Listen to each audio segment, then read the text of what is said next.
Okay, so starting with number 1, we can rewrite this problem here.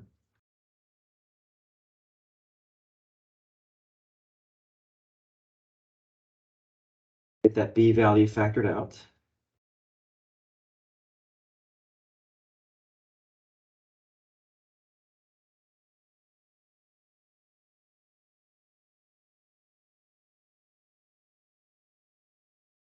Right, make the adjustments.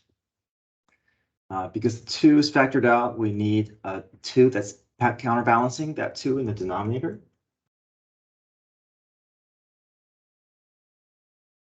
So whatever you see out here, just put it on the other side of the fraction in for your c value. So y equals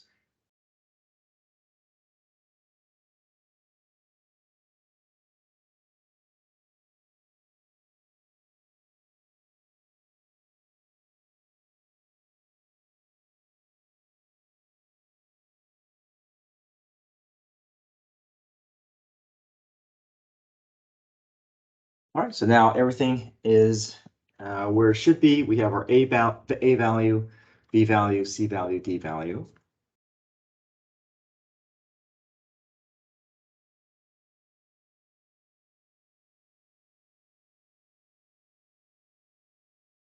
We know that minus power 8 means we're going to move to the right. D is -1. We're going to go down 1 unit.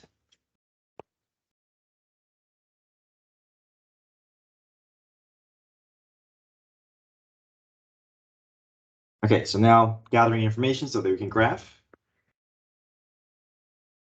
B value is 2, period, 2 pi over b.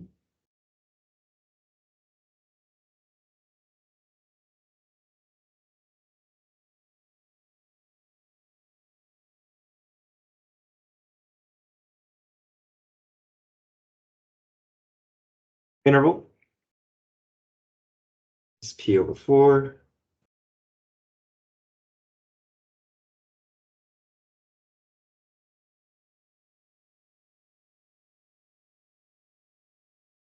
Start building our table here.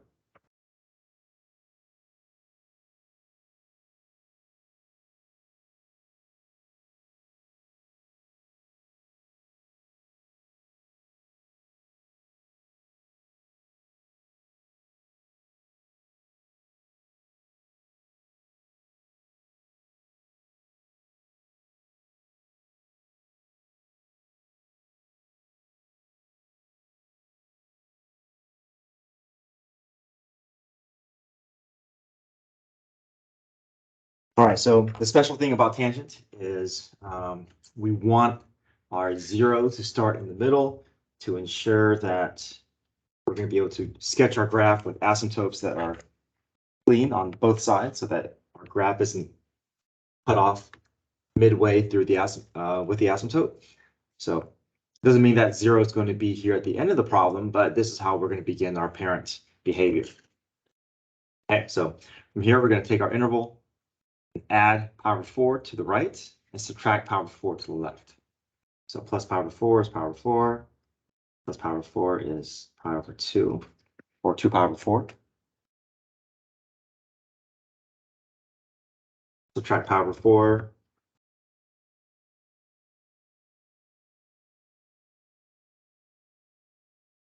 All right, so now because of this, we know our tangents will share vertical asymptotes on both sides. Tangent is the one that's going to be increasing.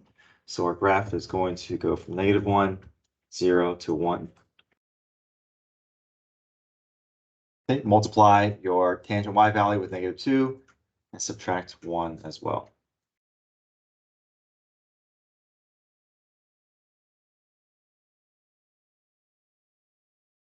Multiply by -2. Subtract 1.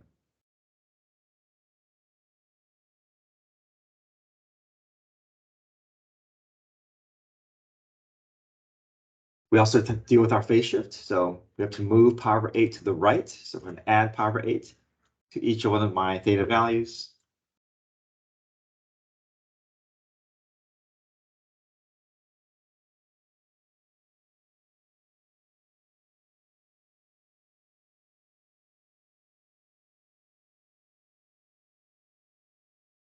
common denominators.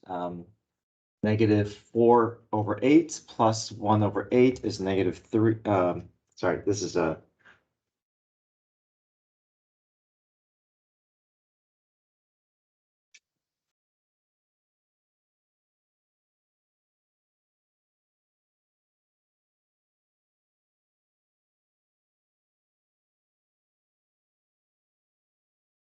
Oh, wait, period is, okay, I messed up, sorry.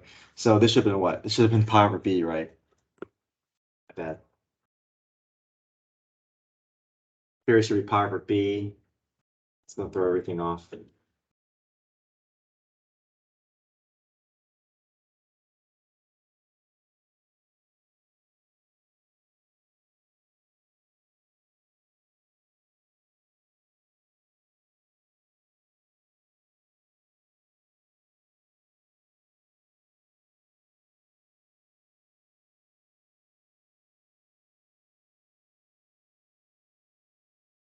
Okay, sorry. So because of that, let me adjust these numbers here. Okay, so starting at 0, we have to add pi over 8.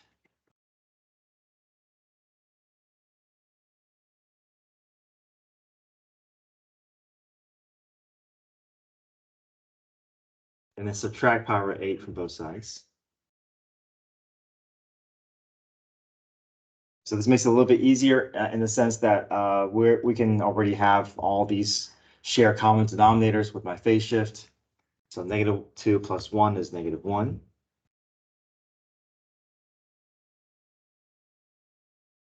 Followed by 0. Followed by pi over 8. Followed by 2 pi over 8. Or pi over 4. And then 3 pi over 8. Again, sorry about that. Periods should be pi over b. Remember, tangent and cotangent are the only ones with pi over b. Everything else is going to be 2 pi over b as the parent period formula.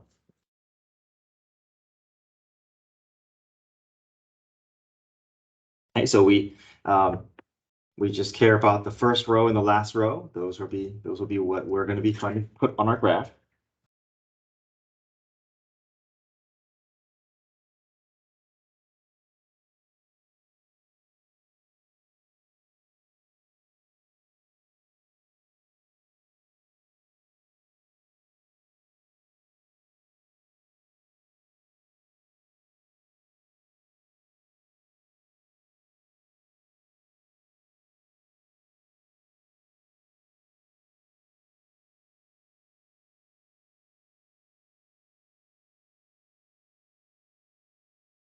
Okay, our midline is d equals -1. I like to put that in red here to help center my graph a little bit. Asymptotes will be on the ends here, -pi over 8 and 3 pi over 8.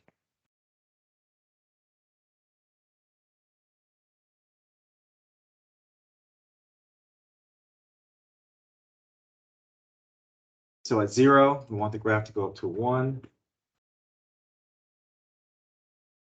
Pi over 8, -1, which is our midline. And then 2 pi over 8 down at -3.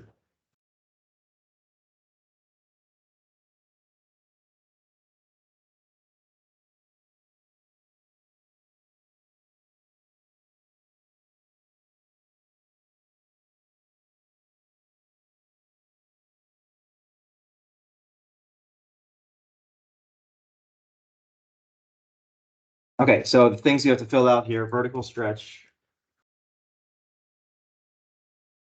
2, always positive. We just want to take the A value and make it positive. If A is negative, vertical stretch +2. Period. Pi over 2.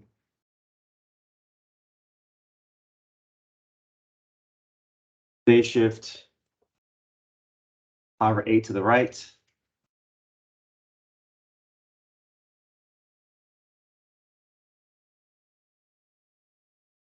And vertical shift down 1. Okay, one thing that I left out that I need you guys to do is domain and range.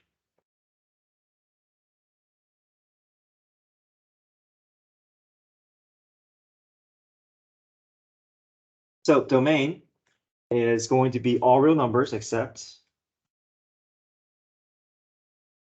and we have to find the locations of these asymptotes. So the first one that I see is negative pi over 8. I'll go ahead and write that down.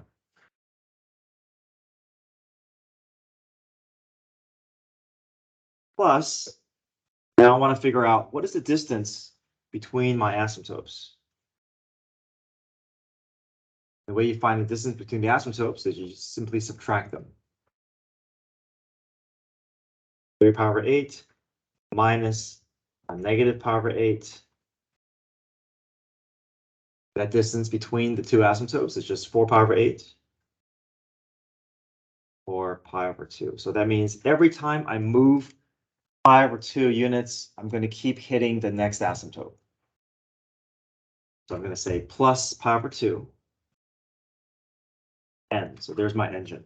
Okay, so that will allow me to keep incrementing by factors of pi over 2, and it'll keep hitting the next asymptote. But n can also go in the negative direction. I can keep subtracting factors of pi over 2, and that will also hit asymptotes. But we need to ensure that n is not just a random decimal number, that it's an integer. So we say n is an element of an integer.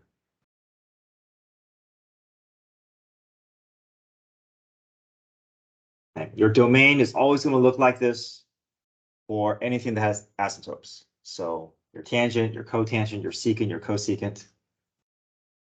But your sine and cosine, your domain will be all real numbers because your sine and cosine graphs are just going to continually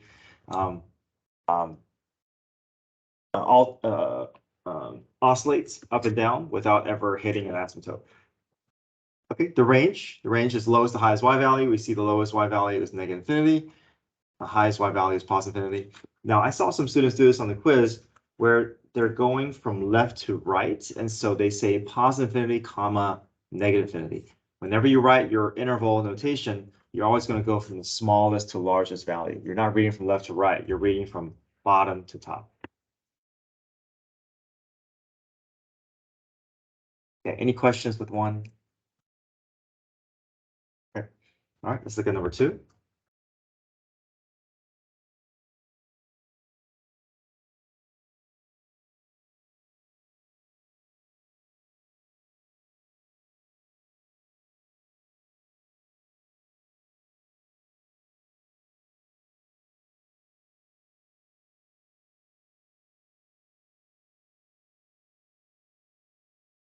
Start by factoring out that 1/4.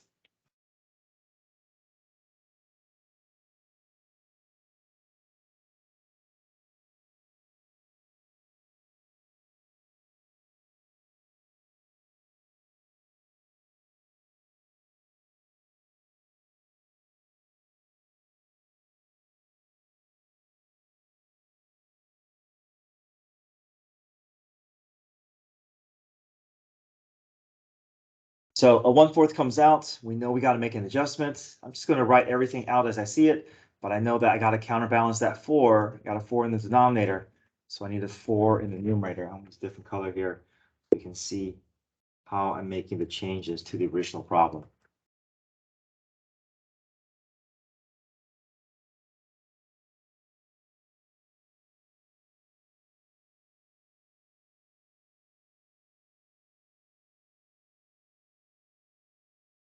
Okay, clean this up here. 12 pi over 2. 12 over 2 is 6.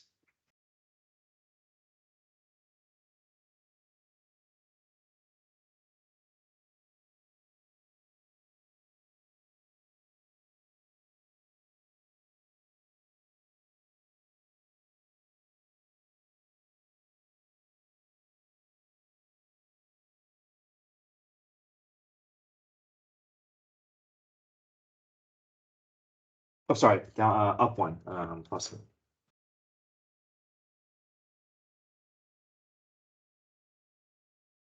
Okay. All right, let's build our period.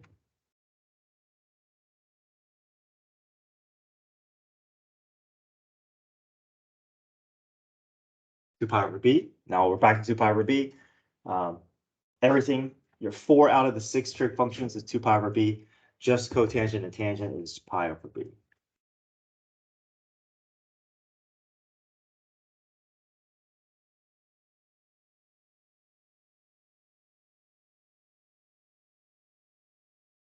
Okay, interval, p over 4.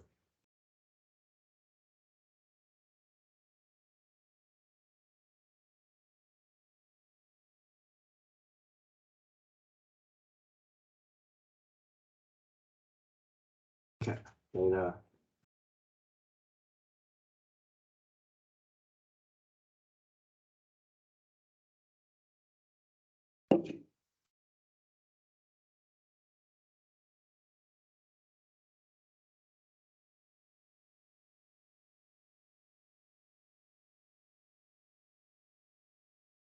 Okay, so we're going to start at the left with 0. Everything we're going to start 0 here, right? Go to the right, except for tangent. Tangent is the only one we're going to force that 0 to be starting in the middle. But everything else, start left. We add our interval.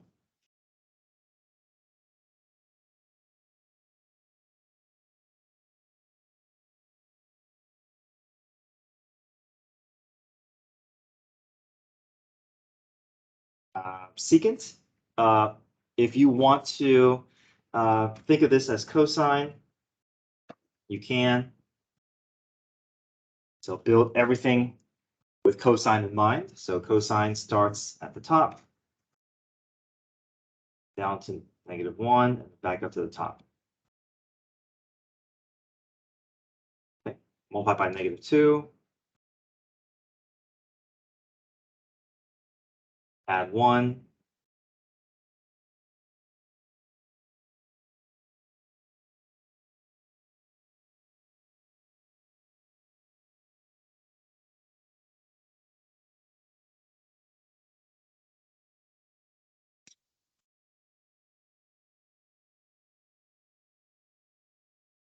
Phase shift, 6 pi to the left. So subtract 6 pi.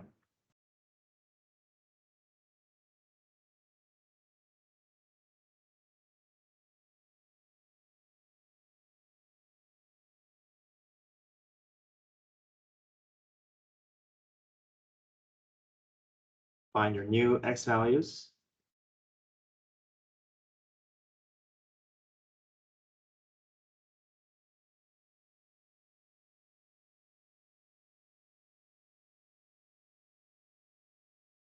Go ahead and graph.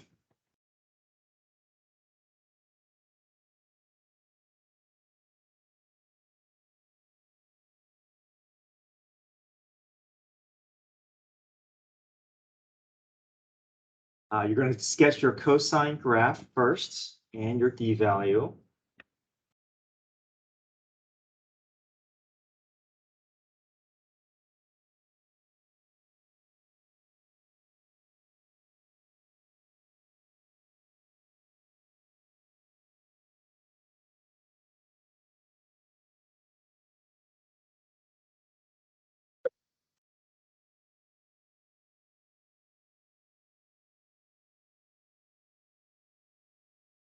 Your d value is at 1, so that's very helpful having that d value dotted line because you're looking ultimately for that intersection between your d value and your cosine graph because that's where you're going to drop your vertical asymptotes. So cosine is going to start up.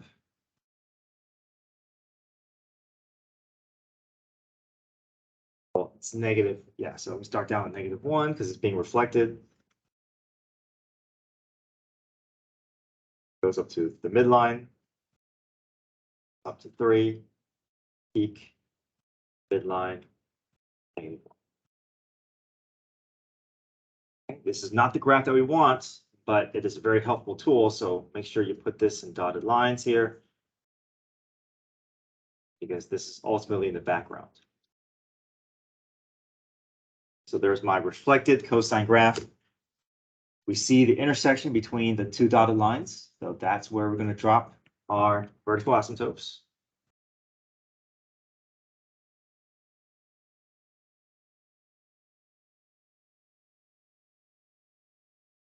negative 4 pi, and 0. And now we can sketch the true graphs, which are these parabolas, right? These parabolas are just going to open either up or down, bouncing off of the peaks and valleys of these pretend cosine graphs that we have in the background. So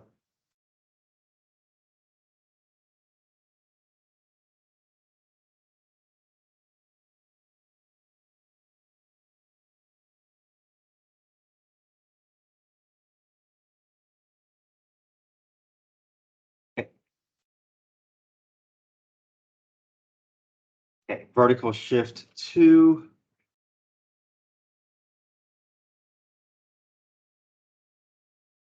Period is 8 pi. Phase shift left 6 pi. Vertical stretch is 2. Vertical shift is up 1.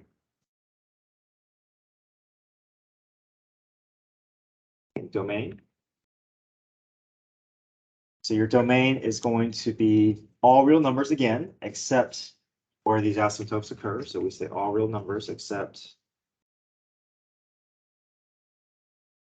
So I like to start off with the first instance that I see. My first vertical asymptote is at negative 4 pi. Now there are other ways that you can write this. If you want to start at 0, you can and add 4 pi.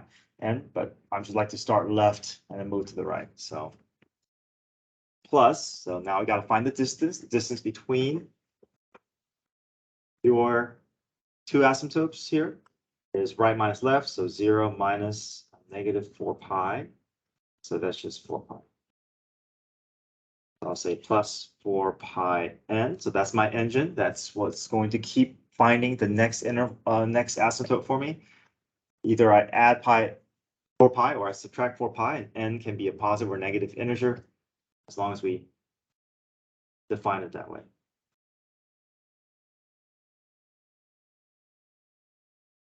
Okay, the other thing we have to do is range. Now, range is not quite as easy as all real numbers, but we can tell it's by looking at the graph, right? Read the graph. We start from the lowest and go to the highest. The lowest y value that we see is negative infinity.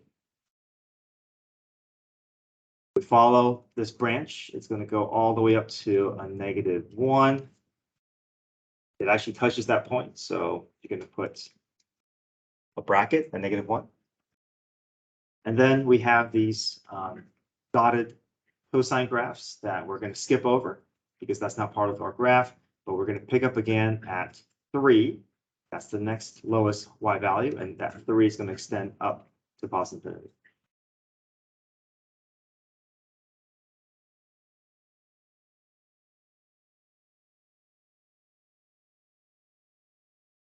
Okay, so a lot of things going on with domain and range. Any questions about these? Yeah. Are we supposed to union? You can do comma or union. It's up to you.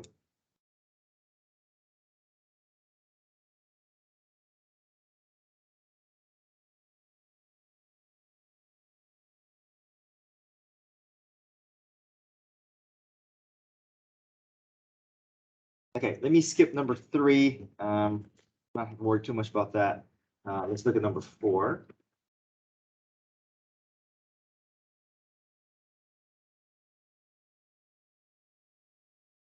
Okay, describe the difference between 2 cosine 2 theta with that of 2 cosine 7 theta. Now, this is really as easy as just going through and identifying your b value and finding your period and just compare their periods and see what that difference is. So let me just go to the key here. We've been doing that. We've been finding period for all these problems. So this should be an easy part for us. So 2 cosine 2 theta and 2 cosine 7 theta, we know that their period formula is 2 pi over b. Our b value is 2 and 7 respectively. So replace 2 in for b for the first function, replace 7 in for b for the second function, and you have pi and 2/7 pi. Right? So this is the longer one. So we know 2 cosine 2 theta has a longer period of pi, and the shorter period is 2/7 pi. Any questions there?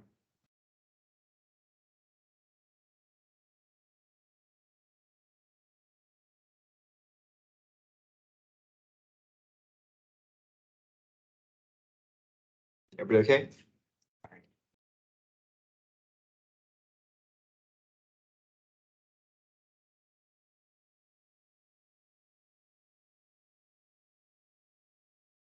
All right, number 5 and 6.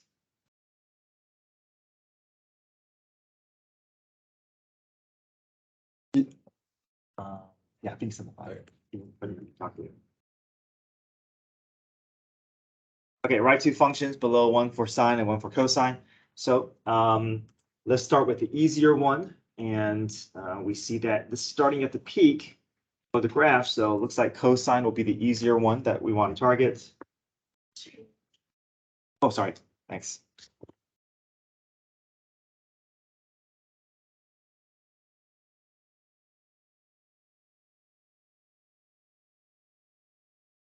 Okay, cosine first. Let's go ahead and identify that midline. So midline, you just look at the graph and see if you can identify where that middle of the graph is. Where's that middle y value? So it's going to be down at -2.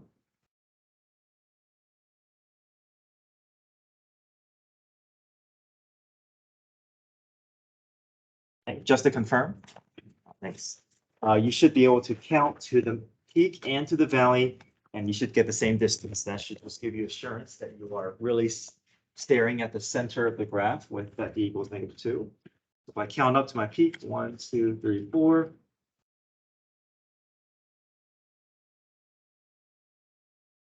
1, 2, 3, 4. Yep. So I know my a value is 4. Okay.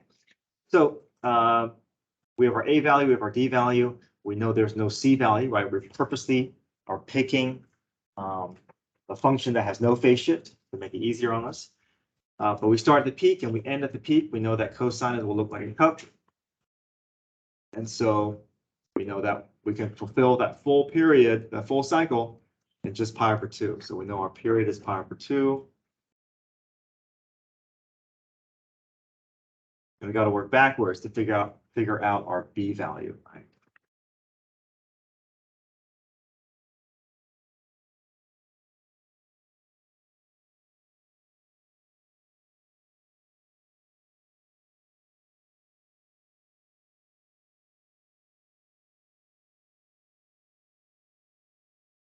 Okay, so I think we have everything we need. We have our a, we have our b.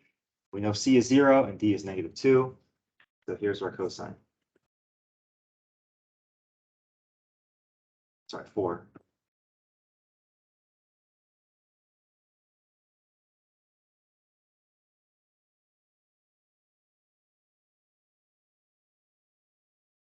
Theta.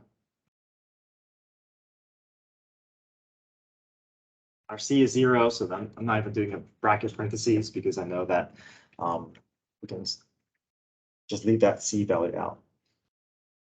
Okay, any questions with cosine? So it's a nice foundation to have this first function. Even though it's the easier one, it can really assist us with the second one, because the second one is sine in this case. And with sine, we can kind of sketch in our imaginary sine graph. So we know sine will start at the midline, reaches its peak,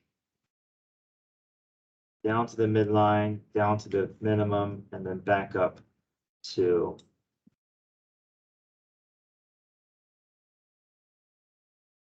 the midline, right? We know that whatever sine graph we draw, it's got to have the same period as the graph that we're trying to do to make things easier on us, right? So I want my full cycle to be completed by pi over 2. Now, having this is helpful because if we can create the equation for this highlighted graph, sine graph, then I can just take that sine graph and I can just shift it in place, let it lock in place to match that of the original graph. Okay, so y equals, a lot of things will carry over. Our a value is the same, our b value is the same, our d value is the same. It's just the c, we're going to do a shift with that blue graph.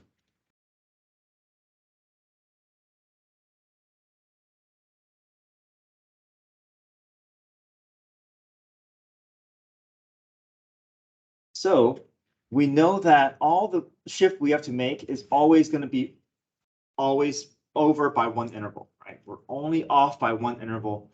So what we need to do with this is we're just going to shift the graph. Remember, you're always moving the imaginary graph that you have on paper, shift the graph left one interval. But we need to figure out that one interval because we have the period, but they didn't give us quite the interval. So to find our interval, we go through our interval formula.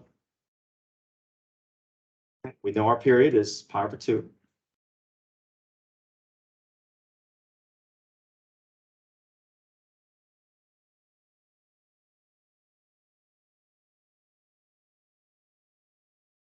That's exactly what we're going to do. We're going to shift to the left, 5 or 8.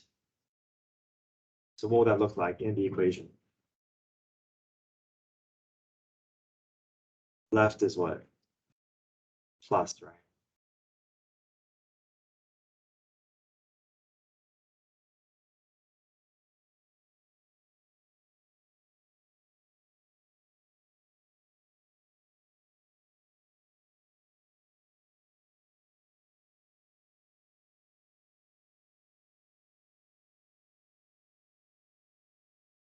Any questions with 5?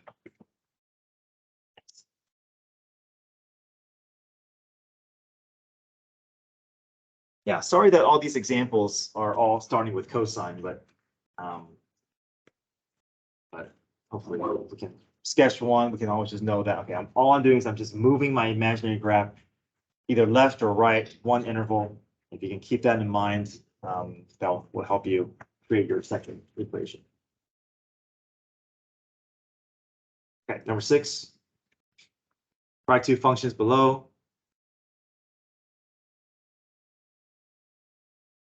All right, so what does this look like? Does it look more like the sine graph or the cosine graph? Well, this one is starting not at the midline, right? This one is starting at the valley, right? And this is more similar to cosine, except this is a cosine that's been what? Flipped, yeah. So there's a reflection. So just understand that, yes, this is my cosine graph, but I just have to make sure that if I build this equation, I got to make this a negative. Okay, Could you also like shift it a lot? You can also, that's right, you can also shift it a lot by pi and get that to be the graph. But I think it's easier to just create the equation that you see in front of you without any phase shift to just make it easier. I find that easier. Okay, so this is really the original cosine graph, just reflected. Okay. So the first thing that I have to see here is a reflected cosine graph. All right. Our midline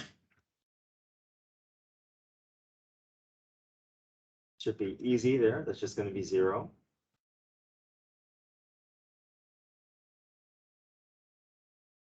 Our A value.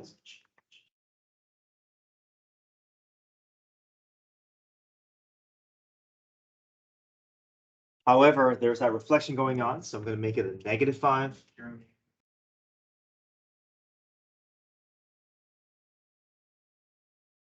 Cosine. We need to figure out our B value. Our B value, got to understand where that cycle is. That cycle will end from valley to valley, so from 0 to 2 pi. So here it is 2 pi.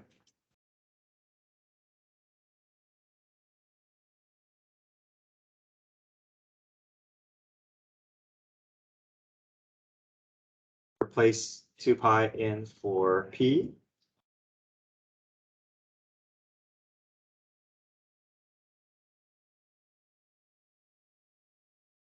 So P equals 1. It's helpful as well to find our interval.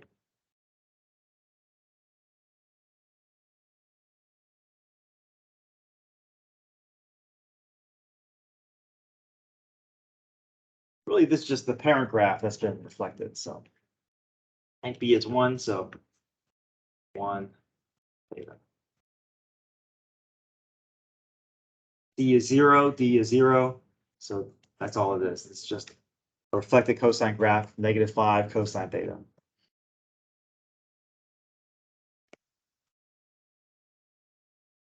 Okay, part B, let's see if we can draw in our imaginary sine graph.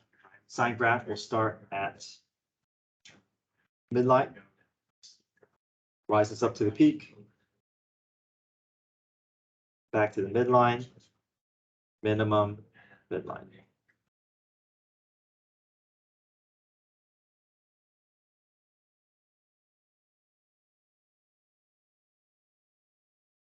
Okay, so now remember, you're moving your imaginary graph and trying to lock it in, click it into that original graph. So let's build our sine graph first. This is going to be a regular sine graph, no reflection here. Okay, our b value is the same, theta. Then there's not going to be a d value either, right? But just have to figure out how far to move. So here, we're going to take this blue graph and we're just going to move it which direction? To the left or right? Move it to the right, correct?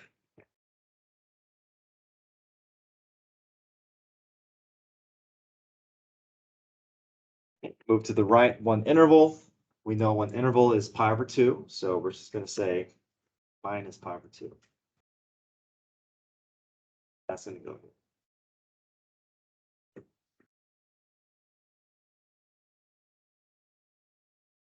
Any questions there with the reflective, with the shift?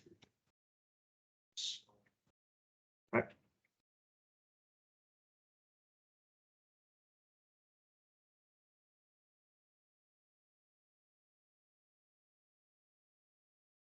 All right, thanks guys. See you in class.